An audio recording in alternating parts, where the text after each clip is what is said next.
Blog Talk Radio. Live from Washington, D.C., it's Quintessential Listening, Poetry Online Radio. Now, here's your host, Dr. Michael Anthony Ingram.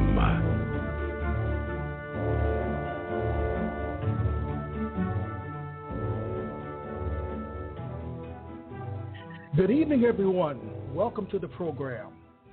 I have a question for you tonight. What does poetry do for the soul? It can guide you to your purpose. It can help promote self-worth, self-love.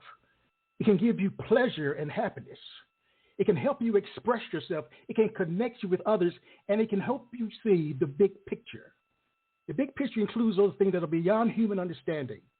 A connection to something that is more powerful than yourself, sometimes so transcendent that it compels you to hang in there and keep going. Tonight, you'll hear poems that challenge us to be our better selves as we continue life's journey. Let's begin this process with DeeLynn.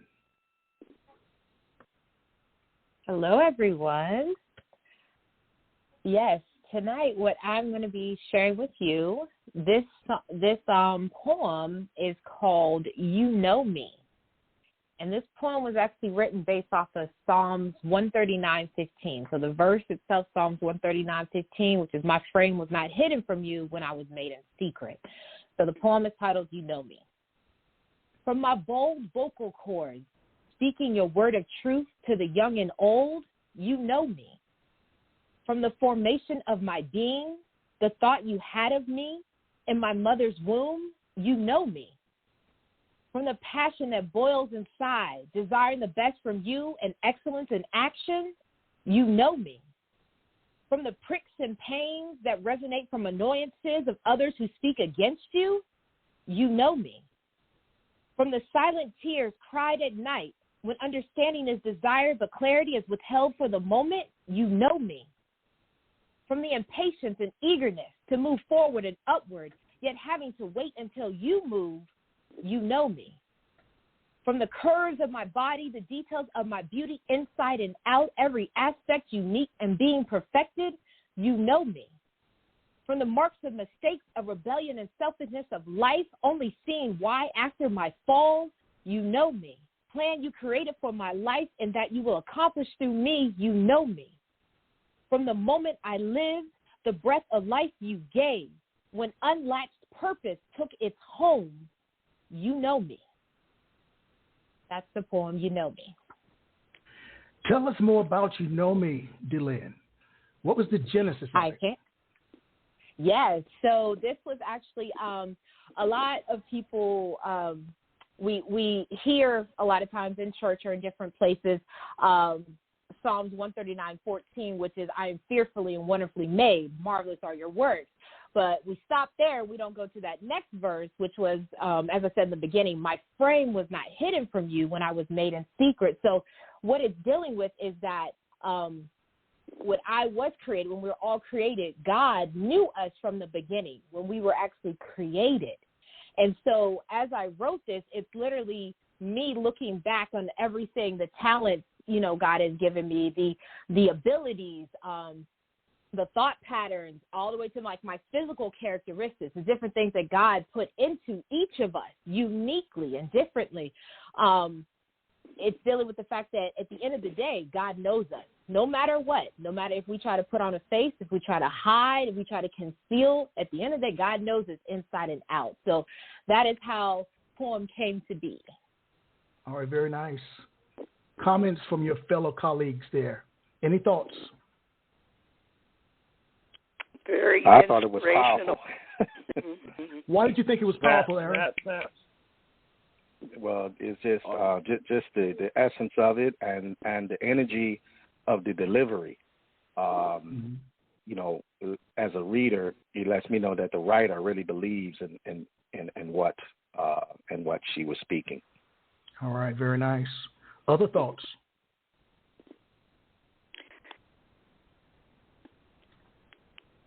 Very assured, confident in her being.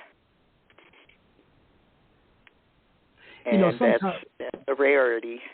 Yes, it is. We don't often talk about issues such as this like we should, especially in terms of poetry.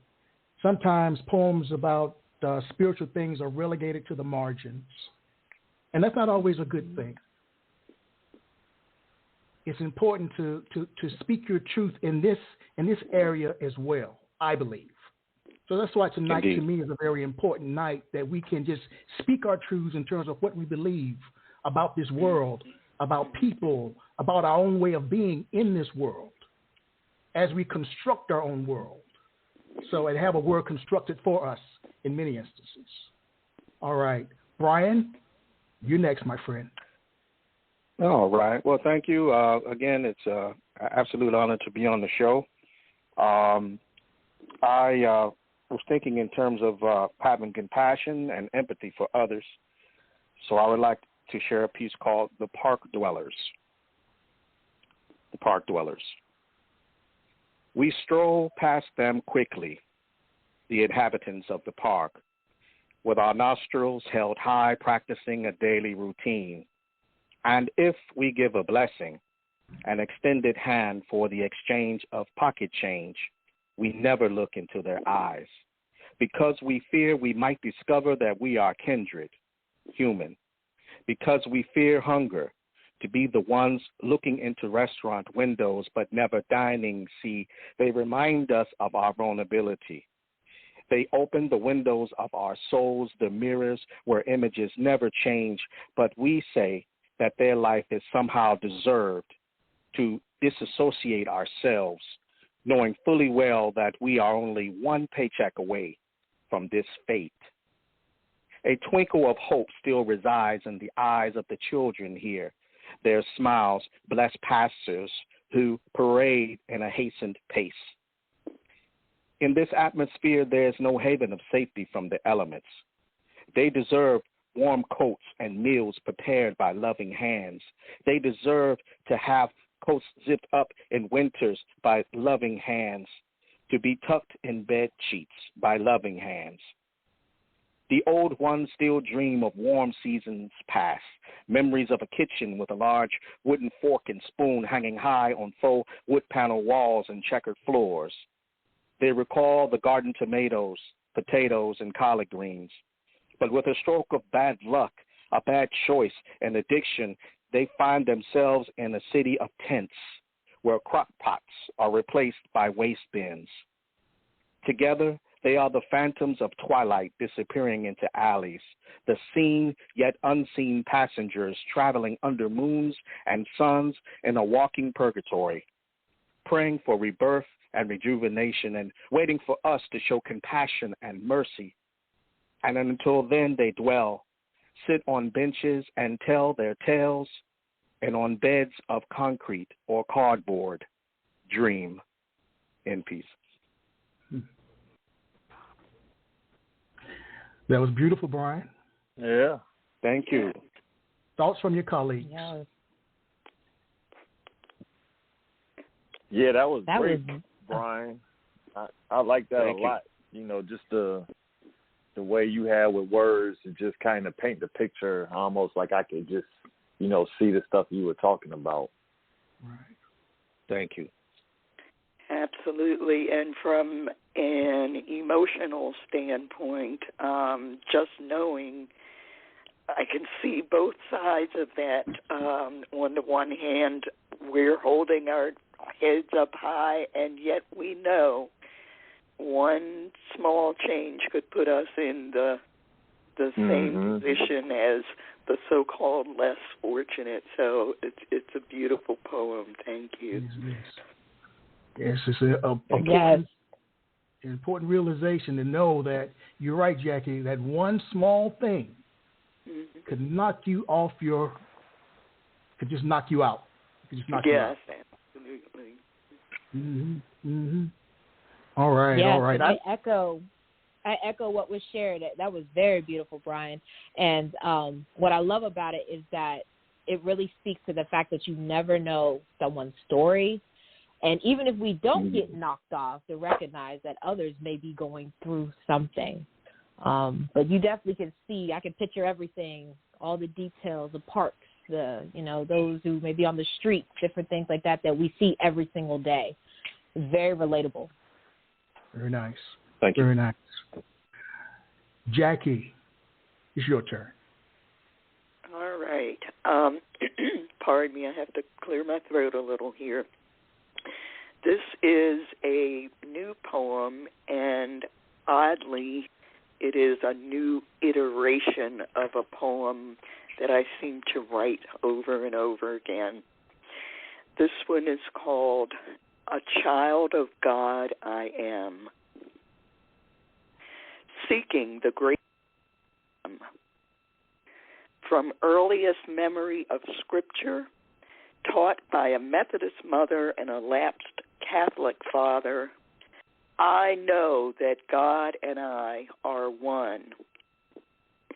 Though he never spoke back when I talked to him silently at the dinner table at Grandma's house, or when I knelt bedside reciting, God bless everyone in the whole world, after I had asked him to bless every family member by name, I knew God and I are one. Seeking the great I am in the Methodist Church, in litany and hymn, prayers and the sevenfold Amen, I felt holy and yet not worthy. So I looked to my father's Catholicism and my friend's Lutheranism, Buddhism, Judaism, and back again to Dad's agnosticism, which he taught me at a tender age, even as I was learning the Scripture. I was asking, what is the great I am? Am I the great I am? Am I merely a speck in the eye of God? Or are we all part of a dream? Is what we call life simply the greatest hoax in the universe? Now, in my twilight years, knowing that my earthly life has an expiration date, I know only this. As long as I live in aspiration, divination, illumination, and love, as long as I am remembered for these virtues and forgiven for my transgressions, my living has not been in vain. Thank you. Beautiful. Wow. Jackie. Jackie. Yeah. What is the great I am? The great I am. Mm-hmm. Wow. Mm-hmm. Mm. Yeah. Wow. That's wow. the question we're all asking. We're, seeking what is beyond us, what is above us, what is our origin, where are we going? Yes. Wow. And I like how you ended that one too, because it was almost like, you took us through this journey of like wondering, or at least me, and then at the end, you kind of brought it back to what you were comfortable with. Mm-hmm. Like, even no matter what, as long as you have these certain things that you'll be able to be, that you live for and to be remembered by, and it wasn't in vain. I thought that was awesome. Mm-hmm. Thank you. Mm-hmm. I'd like to share a piece, if that's okay. Oh, yes. Absolutely. Please, of course.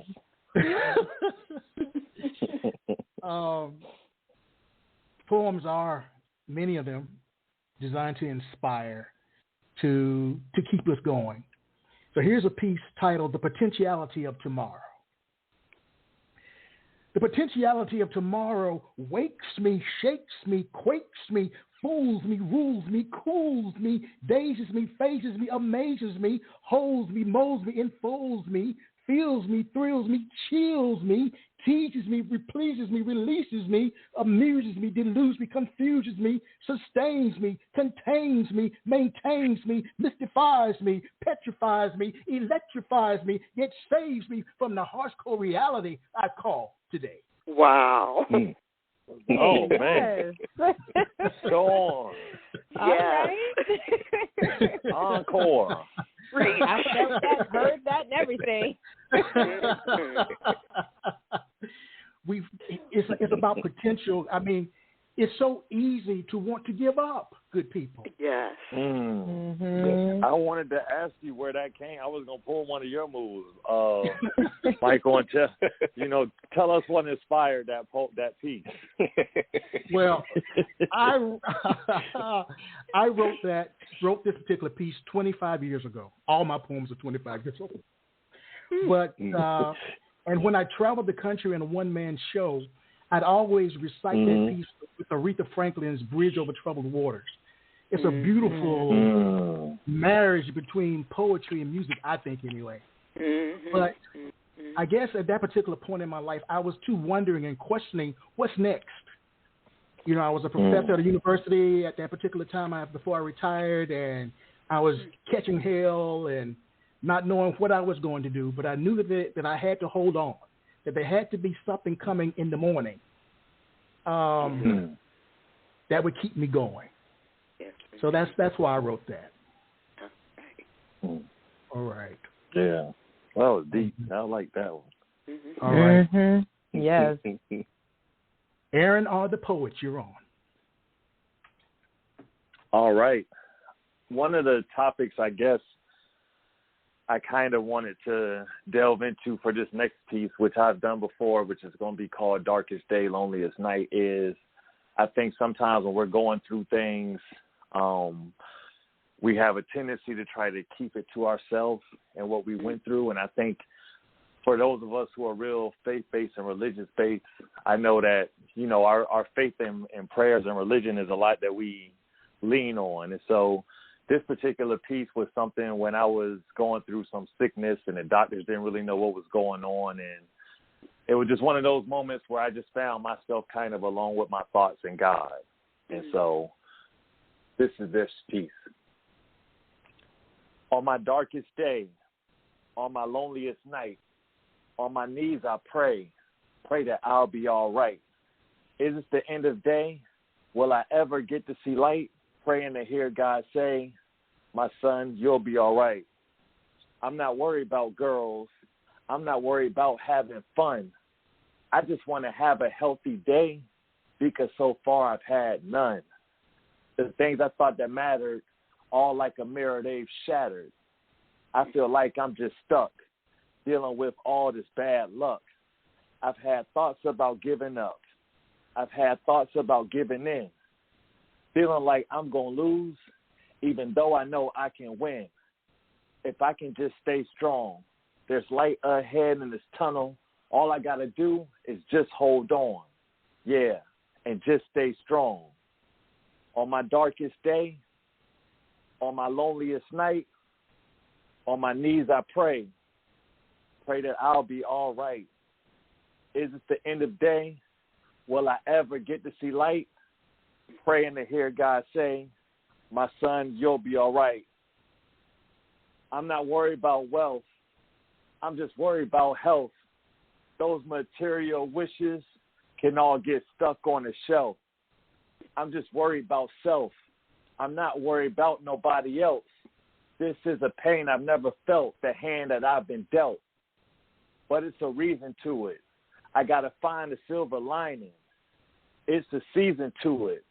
God is doing some designing, or maybe it's refining to a cleanser soul. I'm still in my youth, and I'm getting encouragement from the old. That I'll be strong again. Yeah, that I'll be me again. Yeah, keep him by my side, and I'm destined to win. My thoughts went dark, and I can't figure me out. Tears in my eyes as I just cried, and you know what came out. On my darkest day, on my loneliest night, on my knees I prayed pray that I'll be all right. Is it the end of day? Will I ever get to see light? Then I felt God say, my son, you're all right. Thank you. All right. Wow.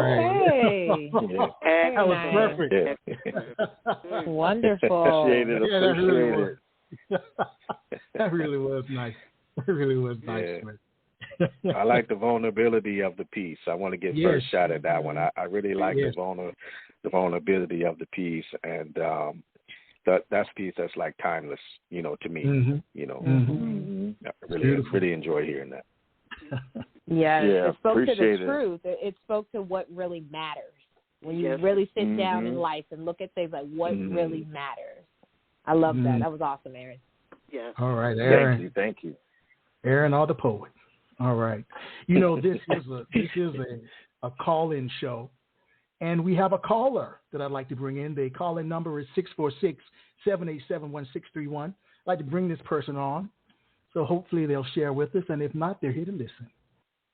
The first three numbers are 818-243. You're on the air. Good evening. Hello? Well, maybe they're just here to listen, and that's fantastic, too. The spirit is here with us. Yes. Got the spirit in here. Let's take a brief break, and we'll be right back.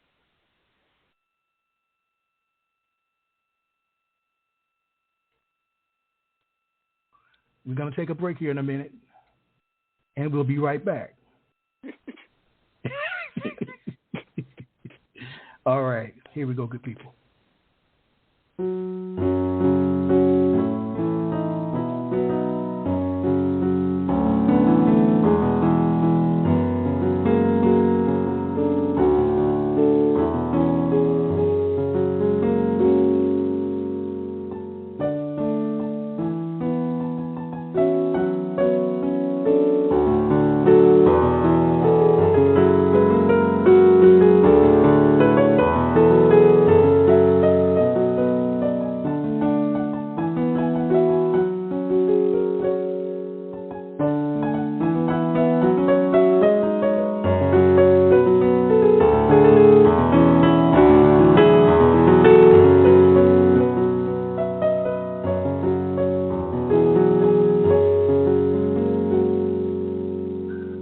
We are back. The program pertains to and relates to religious, spiritual, inspirational poetry. And DeeLynn, you're back on. All right. Wonderful.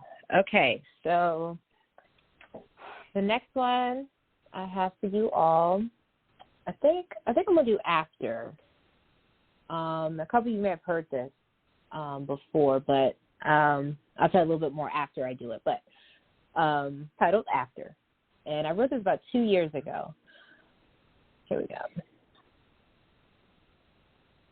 No one tells you they're going to hurt you. And most of the time, we just trust people and then get surprised when they cause pain. Pain you never knew you could feel. No one tells you that they're about to use you. Take advantage of the beauty, the body, just for their gain and satisfaction.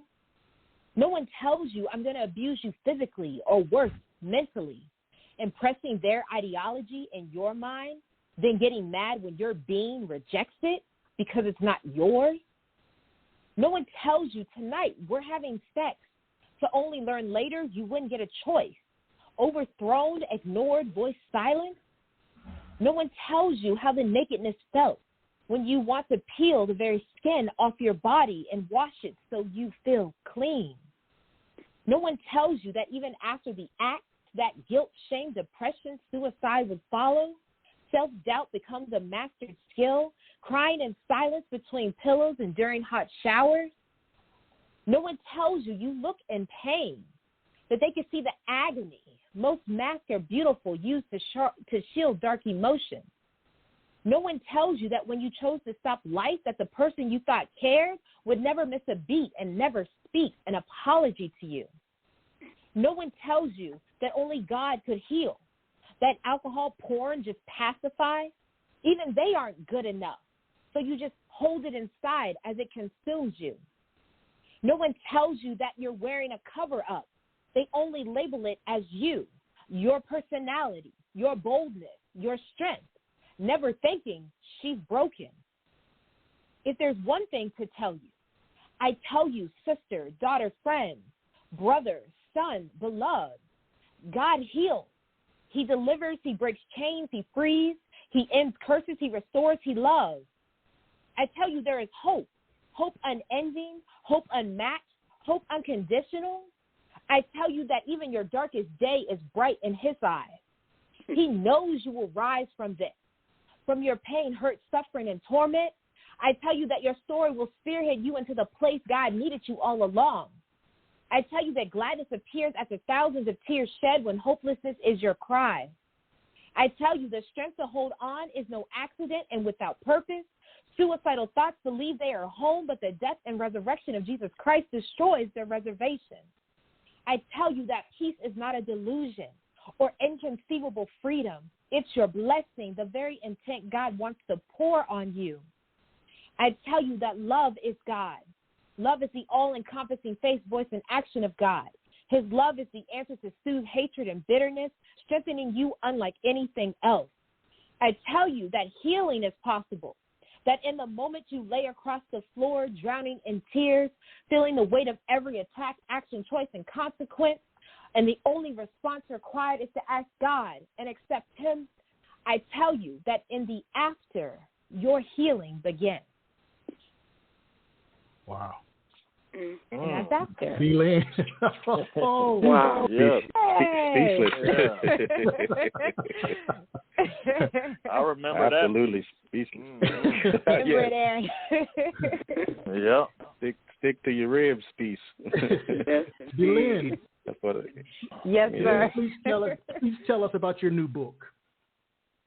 Yes, so my new book, it just came out like 2 weeks ago. I think it's the beginning of September. It's called Lift Up. It's a book of inspirational poems and devotions. So it is literally a read for any reader to, and it doesn't matter where you are in life. I put that out. If you read the back of the cover, you'll see that.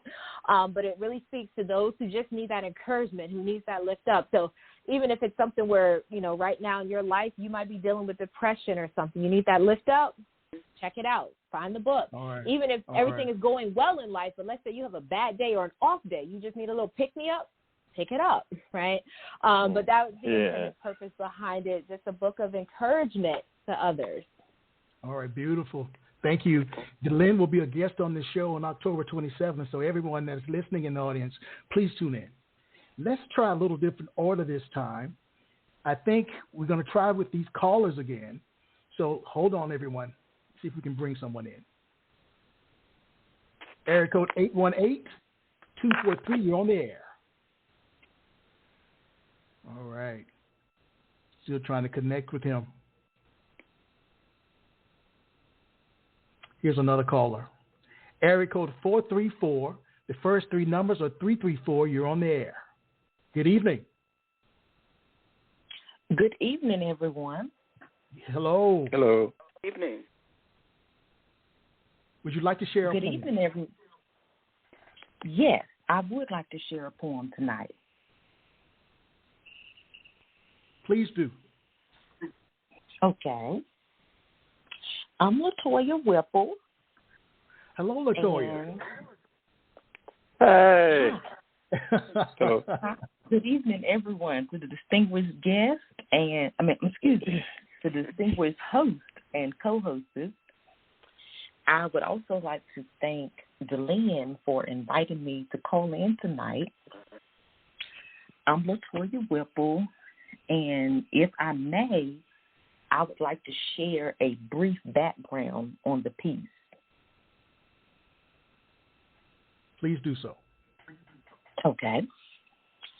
This piece that I will be sharing with you all tonight is a synopsis of 5 spiritual seasons that I feel we as believers in Christ will experience upon this faith walk journey. And those 5 spiritual seasons are pain, price, pleasure, pressure, produce. And the title of the piece that I will be sharing tonight is called The 5 P's of Life by Elder LaToya Whipple. Pain, price, pleasure, pressure, produce. Pain. You must undergo pain first. Price. There is a price to accrue pleasure. Pleasure to ignite pleasure. One must penetrate pressure. Pressure invested produces pleasure. Produce is a product of pain, price, and pleasure. Pressure. The 5 P's of Life by Elder LaToya Whipple. Wow. Awesome. That was beautiful. Thank you, sir. Thank you so much. Thank you so much for calling in. Absolutely. All right. Thanks for having me. Do you have another piece? No, sir, not tonight. All right. All right. Thank you. Thank you. Thank you so much, Ben. All right. All right. Let's try area code 818 one more time. I know the caller, and I know he's trying to get on. All right. Area code 818. You're on the air. Am I getting through? You're getting through, Bill. Yes. All right. Finally, well, your topic is faith, so I guess there's the lesson. Yes. Anyway, yeah, I was really pleased to see this and happy to join in. I just had 2 poems published in the Poet out of the UK, and the issue was on faith, so hit you with this one, and it's, of course, we all try to be like Jesus, but we usually come closer to Judas, so this is Feeling Judas. When moments of sadness invade us, they can feel as heavy as guilt. It's for the best, I recite, as I drove the woman I took care of but never cared for to her new home. Once she understood the deception, the true destination, she begged me to turn back, even offered me her checkbook. It was perhaps the only moment of pity I ever had for her. Now I look into eyes filled with pleading tears as I grip my son's arm, struggling against his wishes and the yards of tape bound to keep him from ripping out the needle meant to feed him, while doctors, nurses, and technicians wrap bandages over electrodes meant to measure his questionable brain. And again, I think it's for the best, while feeling the pangs of feeling like Judas. Wow. Very nice. I like that. Yes. That's very, very, very deep, my friend. Very, very deep. Yes. Oh, thanks. Absolutely. Yes. It is important to hold on, Bill. You know that, right? Oh, yeah. Yes, indeed. Yeah. Not always easy. Nope. It's important to hold on. Yeah. You said that you have another piece? Actually, I do have another one, and here again, it's in sort of honor of the bad guy, I guess. But one of my favorite pieces of art when I lived in New York, I would spend hours in front of Rodin's Gates of Hell. Yes. The sculpture. And this is based on that. So this is Gates of Hell. Prima sezione. The poet sits atop the lintel, contemplating original sin, while Ugolino devours his sons and bodies crawl over bodies, grinding an anguished copulation of need, never satisfied. Surrendering hope, desperate to attain relief, they try but know they can never flee. Secunda sezione. How does one incarcerate Satan when he was already delivered, consigned and impaled to sheer stone walls, steep in the depths of searing torture, and guarded with the care of envy? Terza sezione. Incensed by the erosion of time that softens and sabotages, the devil calls for cacophony between the quiet lightning revealing feral fortune as the beauty of desolation descends into vengeance to fracture the force of the oppressive thunder from millennia of violence.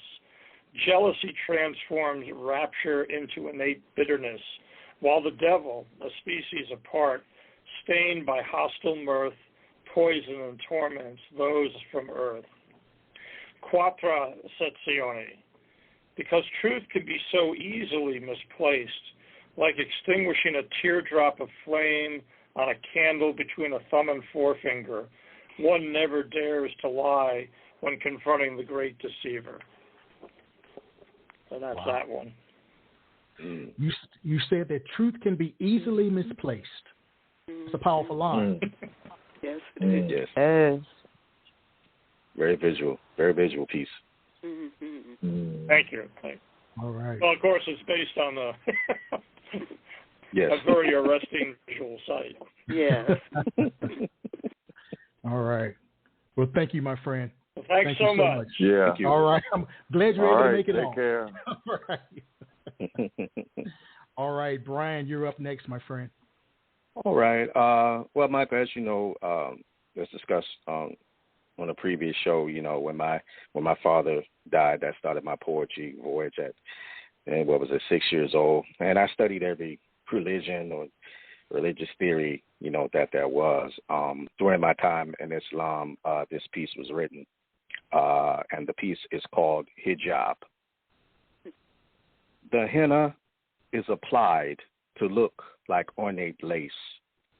The hijab worn in modesty upon your head is delicately placed, but behind your painted and powdered face is a smile betrayed by one tear that leaves a trace. Here, in this mosque, there is no succulent lamb prepared, no vegetables baked with savory herbs served on silver platters, no sweets made of dates or honey, all because his hue of onyx and brilliant ebony have met with disapproval and scorn. No family member will stand for you today. And now you are a refugee from your own kind. There is no honor in this killing, more painful than the letting of blood. To be abandoned, a bruise that never seems to heal, leaves a journey that is painfully endured. And you, a girl child, a gentle soul, a sparrow, scared, not wanting to displease, holding your head low, how dare you love? Be still, your tender heart boldly illuminated. They say now you must compress the sun with burnt, bare hands, strangle your love, leave it shattered and scattered in ribbons of incandescent light and flames across your sunken inner skies, hide it in darkness to fester. So you left all you knew for love. Set your back to the wind to pursue your paradise here in this world, to pursue your own version of sunshine. And you would never forsake your God, your religion, even when men of all faiths defile holy words. They bend them with culture and stubbornness, their forked tongues whispering evil lullabies in your ears since birth, leaving a trance to covet acceptance, causing you to defend a home that truly wasn't, causing familiar demons taught to resurface and lash against those who truly love you. I see your wounds, but no one must be forced to pay for the sins of your lineage. Remember, you left all you knew for love and reason, and even now, after all that is said and transpired, yes, even now that you are blessed and reborn from this, my dear sisters, my dear daughters, you cannot claim your paradise here in this world until you find sanctuary within yourself.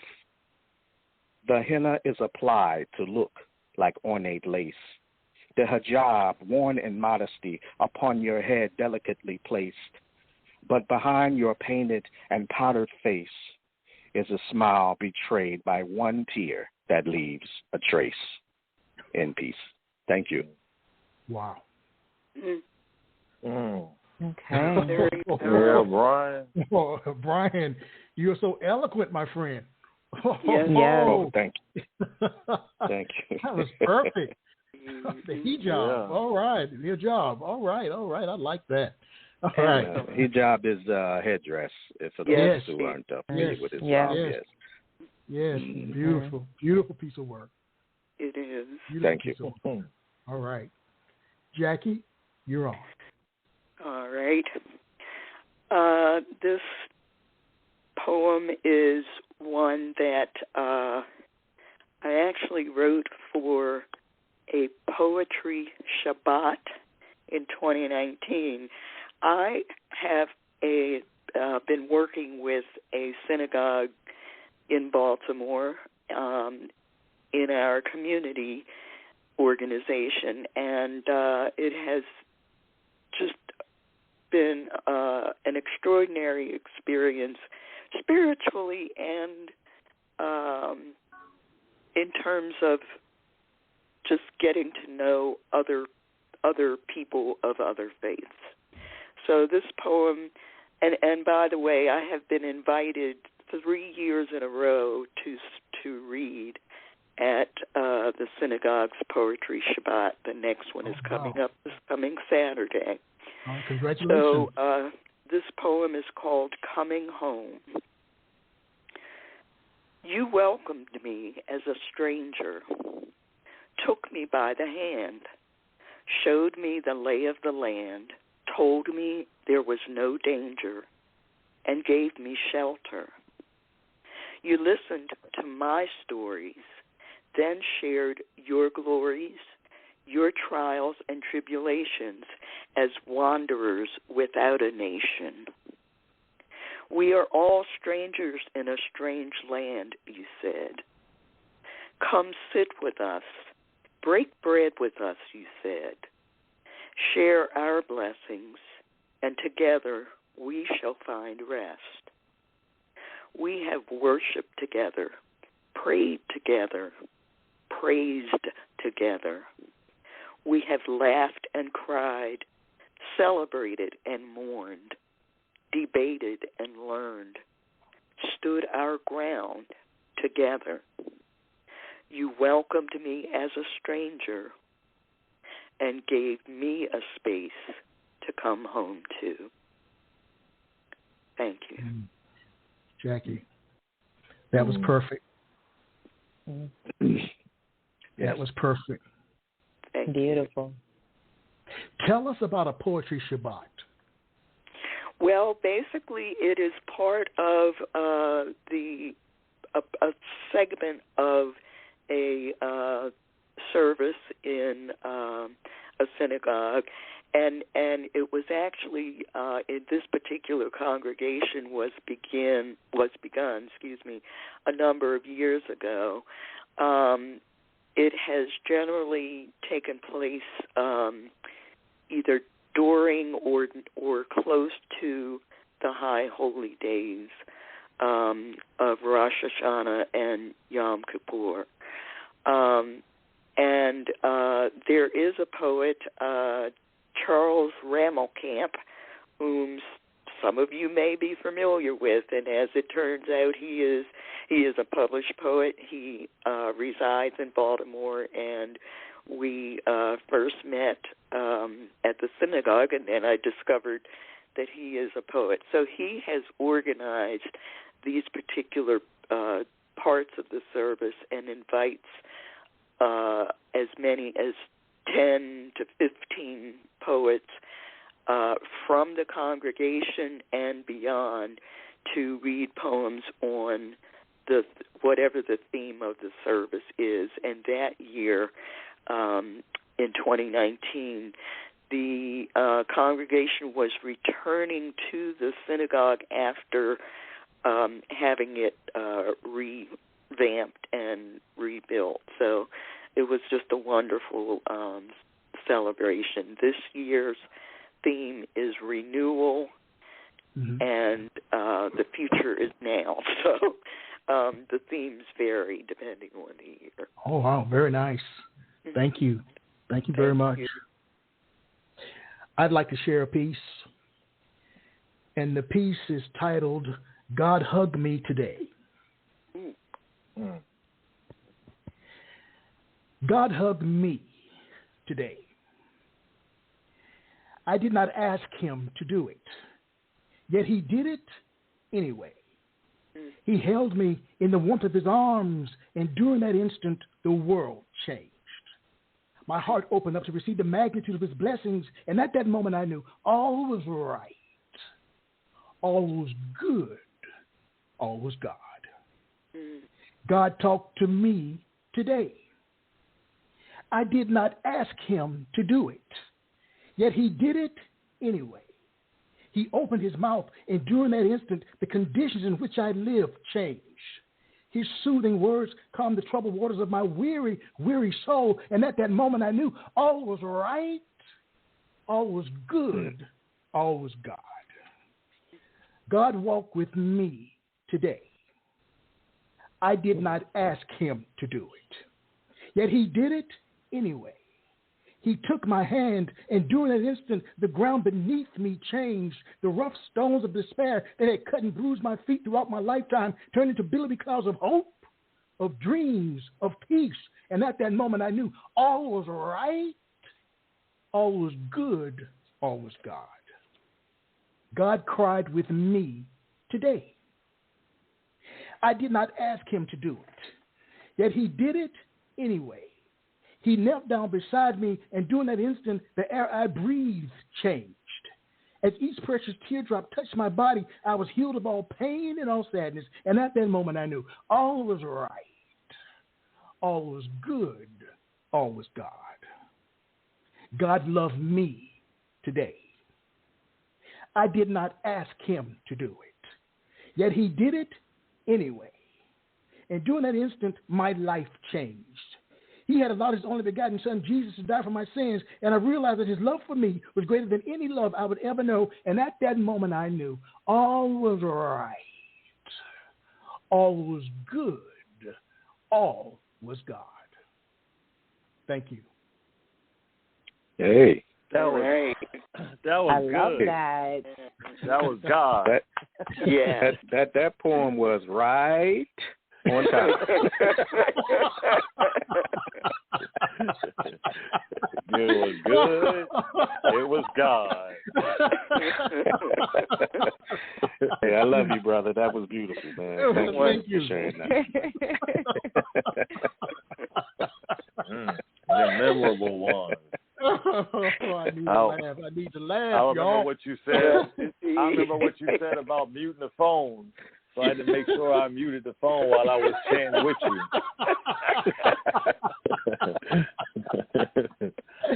All right, Aaron. I Aaron, like you're that on. a lot.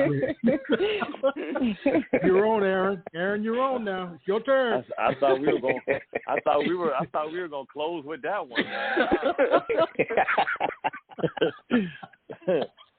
Oh man. So this poem is called The Meaning. I'm only human and my emotions change. People's perceptions of me and mine, they haven't always been the same. I've never quite been the type to conform to the norm, because being like everybody else, well, that's not how creativity is formed. And I wasn't formed to be like the norm.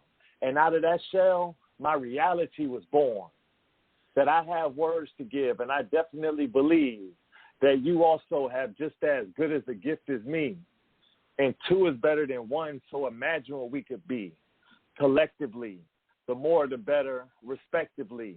Large groups could change this nation's trajectory. Some people do this for show. This isn't part of that act. You'll be remembered for how you treat others, not for your alternative facts. Wow. How you treat others and not for your alternative facts. All right. That's right. Right. Exclamation point on that. Yeah. Very nice, man. Very nice. We'll be right back. Thank you. Good Thank people. you. We'll be right back.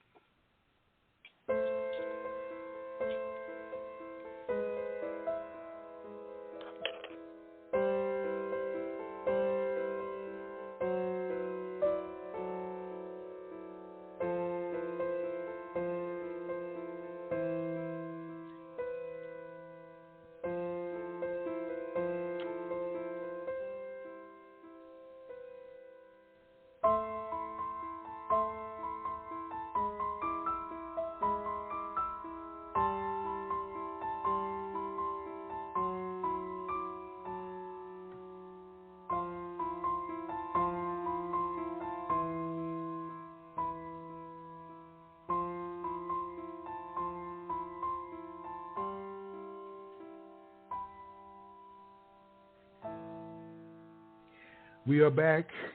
This has been an excellent evening of uplifting words, of spirit, of motivation. I'm so glad that I had an opportunity to plan something like this, and I'm so glad to have good people with me, people who understand the importance of life and those things beyond our own eyes, our own experience is so important. We have time for our final round, and I'd like to start with DeeLynn. Okay. All right. So this last piece that I'll share, I always go in with praise and I come out with praise too. So this one is called, right? Okay. This poem is called My Soul's Wonder. And actually when I wrote this, I think it was like 1 o'clock in the morning. And if anyone knows me, I am not a night person. I go to sleep early because I wake up early, but for some reason I was up. And I just could not get this out. So I wrote it, and here it is. But it's called My Soul's Wonder. A wonder in my soul, the one I desire to behold. Daily praising your name, seeking your will without fame. God, speak to me, ears wide, awaiting your direction and guide. Humbling before your throne, knowing you interpret every groan. A wonder in my soul, the one I desire to behold. Your greatness does not compare, just as your love is so rare. Unconditional and available for all, yet many reject your very call. Praising you for your mercy, grace, every season set in time and space. A wonder in my soul, the one I desire to behold. Show us your mighty works, causing our hearts to immerse, striving to mirror your ways, mold our frames to your praise. In the powerful name of Jesus, accept our worship, lead us. A wonder in my soul, the one I desire to behold. Thank you. Oh, it's beautiful.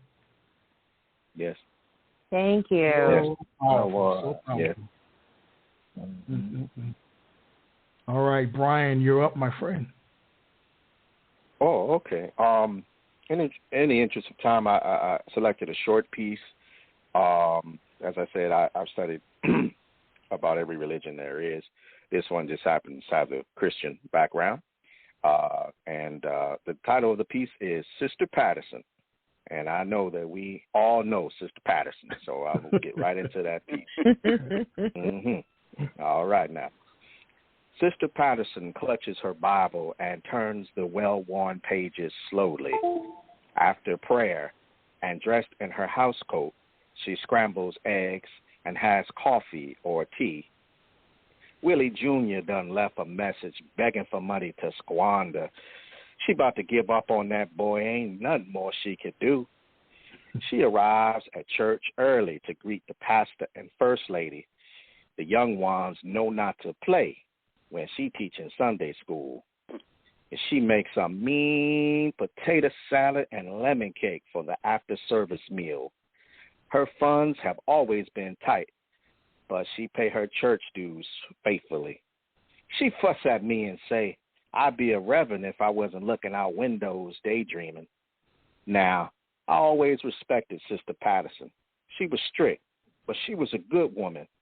But I remember thinking I'd rather be a poet. Too many stories longing to be told. And she, devoted Sister Patterson, just became one of them. In peace. Sister Patterson. Yes, indeed. Y'all know Sister Patterson. Oh, yeah. Now, she might, sometimes she call herself Lucinda or Sister Green, but we know, I know you know her. Yes. Thank you. Thank you, sir. All right. Jackie, you have one more for us? Yes, and I have decided that I'm going to debut the poem that I'm going to read this coming Saturday. Oh, wow. The theme for Beth On's Poetry Shabbat this year is Renewal. The Future is Now. And the title of the poem is Renewal. After the season of winter, when the old life is put to rest, comes the season of renewal, when new life rises to be blessed. To the eyes and ears, smell and taste, renewal seems so fresh and sweet. The bluest sky and bird song bright and clear, the new grass green and flowers yellow and pink. New hope that feels like dewdrops falling on your face. These are only the outer facade of a process hard and bleak.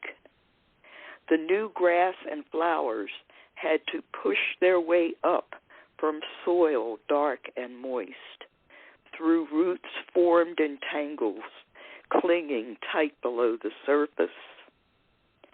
Like dewdrops, the new hope had to burst its way free from nature's cisterns, the alveolar and mammary sacs that hold all the waters of life until the exact moment they are needed to fulfill their purpose. Thank you. That was beautiful, Jackie.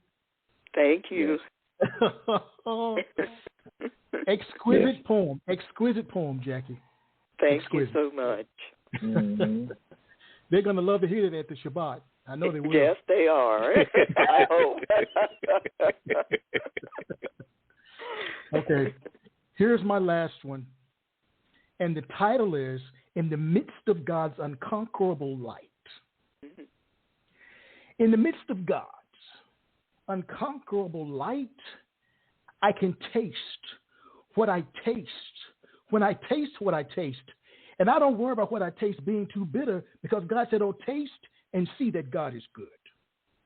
In the midst of God's unconquerable light, I can smell what I smell. When I smell what I smell, and I don't worry about what I smell being too strong, because God says, smell through me, and you can't go wrong.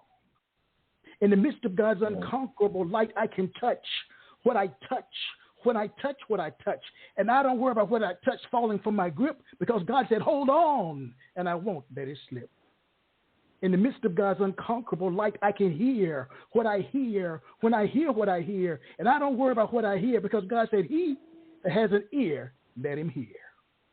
In the midst of God's unconquerable light, I can see what I see when I see what I see, and I'm not afraid to walk out into the dark of night, because God said, you'll never walk further than what's in my sight. In the midst of God's unconquerable light, I can fly like I fly, when I fly like I fly, and I don't worry about being told that I'm soaring too high, because my God flies with me and we sail as high as the sky.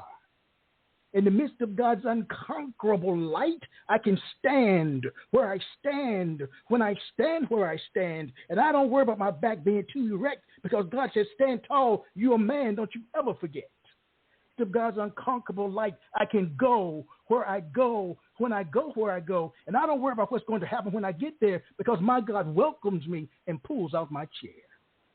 In the midst of God's unconquerable light, I can be who I am when I am who I am, and I don't worry about being me, because I'm free in the midst of God's unconquerable light. Thank you. Wow. Wow. That was Thank great. you. Wow. Awesome. Okay. That was great again. Yes. Amen. Thank you, my friends. Thank you, my friends, for listening, for allowing me to be me, to express myself in a different kind of way. And that's what's so important. Yes, that's what's so important. All right. Aaron, bring us home, Aaron. Bring us home. I thought that was the last one again. No, there's a little more gas in the tank. So bring us home. Oh, man.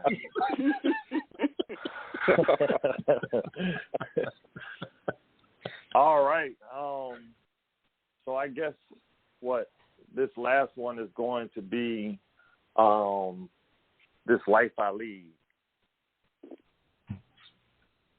All right. Time on the inside, trying to put my appearance together. I've been spending too much time on the outside trying to get things together. Putting my pen to paper to rhyme words, it was always natural and interesting. I was the rhyme nerd. Didn't think my words would ever make much sense. Just because you know a bunch of words that rhyme doesn't mean they always will make sense. Just because you know a bunch of verbs that sound profound, that doesn't mean people relate to you when they come around. And that's what I found. Just because people are down in the moment, it doesn't mean they'll always be down. What are you saying? What is the purpose? My itchy writing hand moving back and forth across the paper like I'm nervous.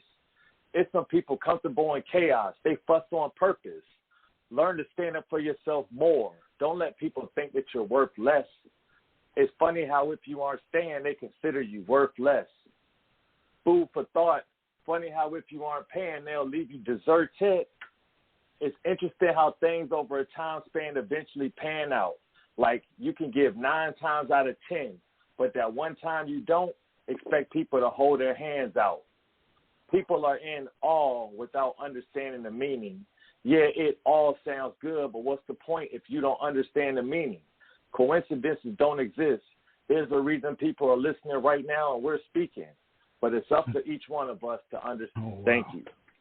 Perfect, Aaron. Thank you. Yes, very nice ending, Aaron. Yes. Appreciate y'all.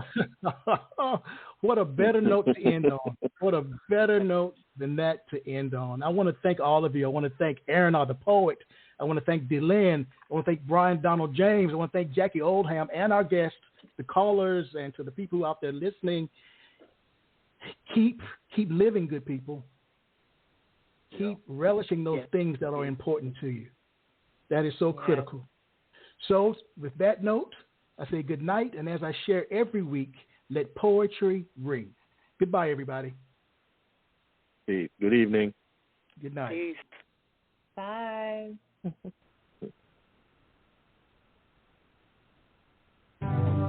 You have just listened to the Quintessential Listening Poetry Online Radio Podcast with your host, Dr. Michael Anthony Ingram. Subscribe to our podcast on iTunes, Spotify, or Stitcher. And make sure to catch our next episode.